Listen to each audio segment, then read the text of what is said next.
Info, ternyata Fathahillah, putra Aceh pendiri kota Jakarta. Bagaimana kisahnya, simak ulasan berikut ini. Ya karimal akhlaq,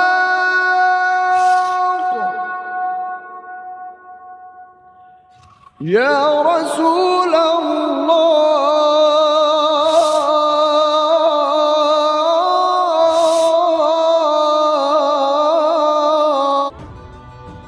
Sobat Berbagi Info, tanggal 22 Juni tahun 2021 yang lalu, kota Jakarta genap berusia 494 tahun atau 322 tahun lebih muda dari kota Banda Aceh, 816 tahun. Ibu kota negara Indonesia itu didirikan seorang putra Aceh bernama Fathahillah.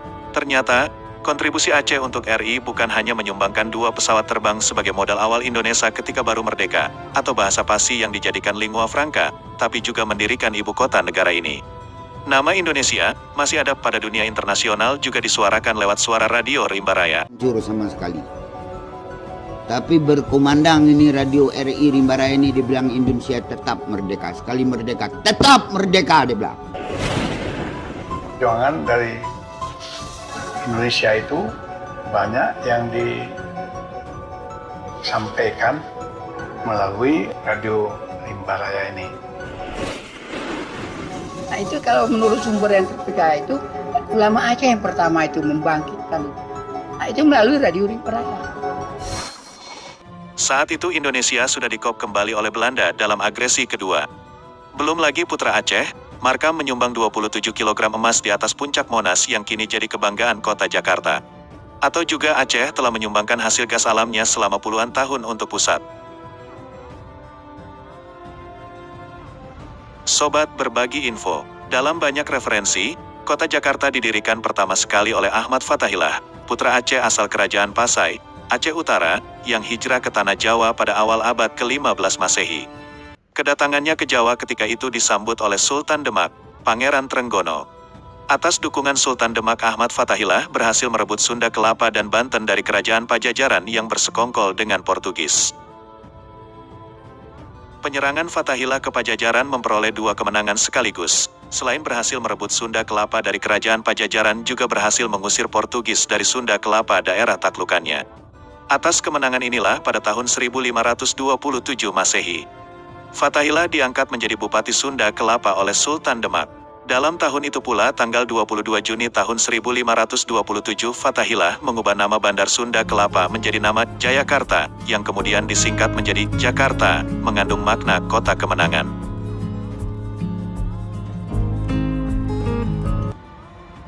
Itu sejarah awal berdirinya kota Jakarta. Ironinya dalam perjalanannya, peran Fathahillah sepertinya digelapkan. Memang, Fathahillah ada diabadikan dengan memberi nama pada sebuah museum di Jakarta, Museum Fathahillah, atau Museum Sejarah Jakarta, MSJ. Tapi bila kita perhatikan dengan menggunakan nalar sejarah kritis, apa yang dipamerkan pada Museum Fathahillah ini seperti ada periode sejarah yang terpenggal. Artinya sejarah Jakarta yang diinformasikan dan dipamerkan, hanya informasi masa prasejarah hingga masa kolonial. Tidak kita temukan periode sejarah Jayakarta semasa Fathahillah. Periode sejarah Fathahillah dihilangkan, terlihat dilompatkan dari zaman prasejarah, zaman Hindu-Buddha, langsung ke zaman Batavia di bawah kolonial Belanda. Perubahan nama Jayakarta menjadi Batavia pada tanggal 14 Maret tahun 1621 ketika itu Belanda berhasil menguasai Bandar Jayakarta, nama yang diberikan oleh Fathahillah tanggal 22 Juni tahun 1527. Penamaan Batavia oleh Belanda untuk mengganti nama Jayakarta adalah untuk mengenang suku Batavir, sebuah suku tertua di Belanda yang terdapat di lembah Sungai Rhein yang dianggap sebagai leluhur orang Belanda. Di sini jelas, antara penamaan Jayakarta yang diberikan Fathahillah pada Sunda Kelapa tanggal 22 Juni tahun 1527 dengan pergantian nama Batavia oleh Belanda untuk Jayakarta tanggal 14 Maret tahun 1621. Berarti selama 1 abad sejarah Jakarta dipenggal ceritanya dari sejarah Fathahillah. Hilangnya 1 babak periodisasi informasi sejarah Fathahillah di Museum Sejarah Jakarta itu, berarti sekaligus menghilangkan informasi sejarah peranan Fathahillah sebagai pendiri kota Jakarta. Kita tidak tahu, apakah ini sengaja dihilangkan karena yang mendirikan kota Jakarta itu, orang Aceh. Sejarah negeri ini memang menafikan peran Aceh.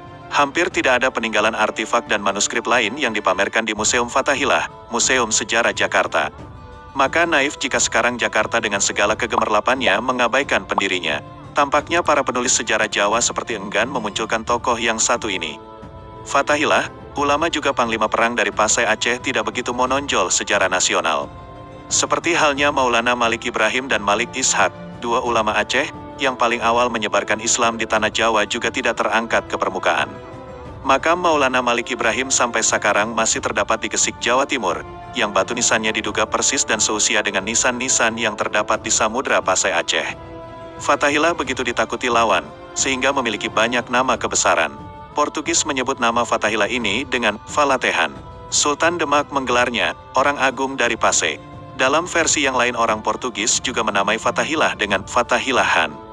Masyarakat Jawa pada umumnya semasa hidup Falatehan memanggilnya Ki Fathahillah, yang berarti orang terhormat karena kealimannya dan ketokohannya dalam masyarakat Jawa.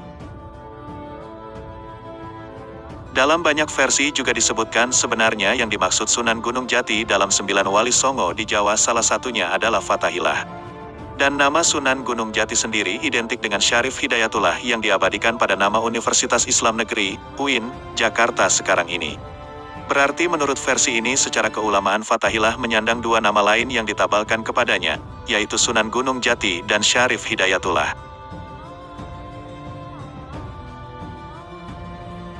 Sobat berbagi info, masih banyak sejarah yang dikubur, termasuk riwayat perkawinan Fathahillah sebagai menantu dari Sunan Gunung Jati, karena Fathahillah dikawinkan oleh Sultan Demak dengan keponakannya anak dari Sunan Gunung Jati. Sehingga jika ada pendapat bahwa Fathahillah bukanlah Sunan Gunung Jati atau Syarif Hidayatullah, suatu yang lemah. Karena bila dibandingkan dengan sumber-sumber lainnya seperti dalam Babat Caruban, diubah Babat Serebon, 1720 Masehi, Saifuddin Zuhri dalam Sejarah Kebangkitan Islam Indonesia, 1980, dan Haji Muhammad Zainuddin dalam Tarikh Aceh dan Nusantara, 1961, menyebutkan yang dimaksud Sunan Gunung Jati adalah nama lain dari Fathahillah, seorang ulama dari Pasai, Aceh, yang hijrah ke Tanah Jawa, yang kemudian berhasil merebut Bandar Sunda Kelapa dari Kerajaan Pajajaran dan Portugis, lalu menamainya Sunda Kelapa ini dengan nama Jayakarta sebagai cikal bakal awal berdirinya kota Jakarta sebagai ibu kota negara Republik Indonesia yang kita kenal sekarang ini. Sobat berbagi info, sumber